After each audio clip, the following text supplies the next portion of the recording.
our research has to do with looking at, I'll explain two aspects of it.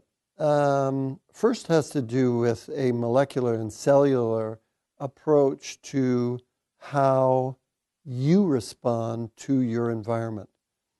You're constantly changing in response to your environment. You have to. If you're going to function in that environment, if you're going to grow in that environment, if you're going to develop in that environment, if you're going to adapt to that environment, each cell in your body has to adapt to that situation and respond to that situation. An obvious example comes from exercise where if I start weightlifting, my muscle gets stronger. It gets bigger.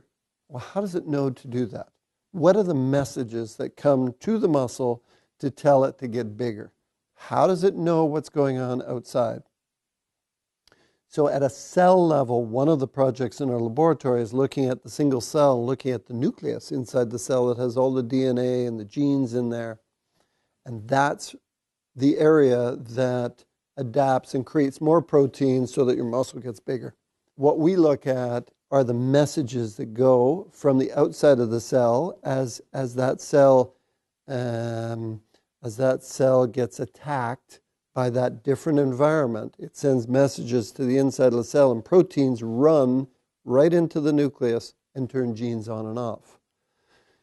That occurs through big channels in the nucleus, and we're looking at those channels to see how they close and open in response to a variety of different stimuli. Because if they close completely, then proteins don't get in, genes don't get turned on, you die.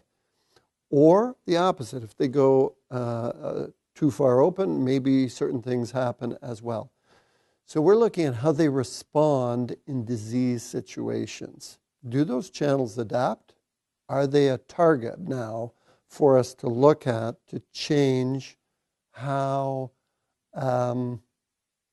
we can adapt, how we can change the cell in response to a disease situation? Okay?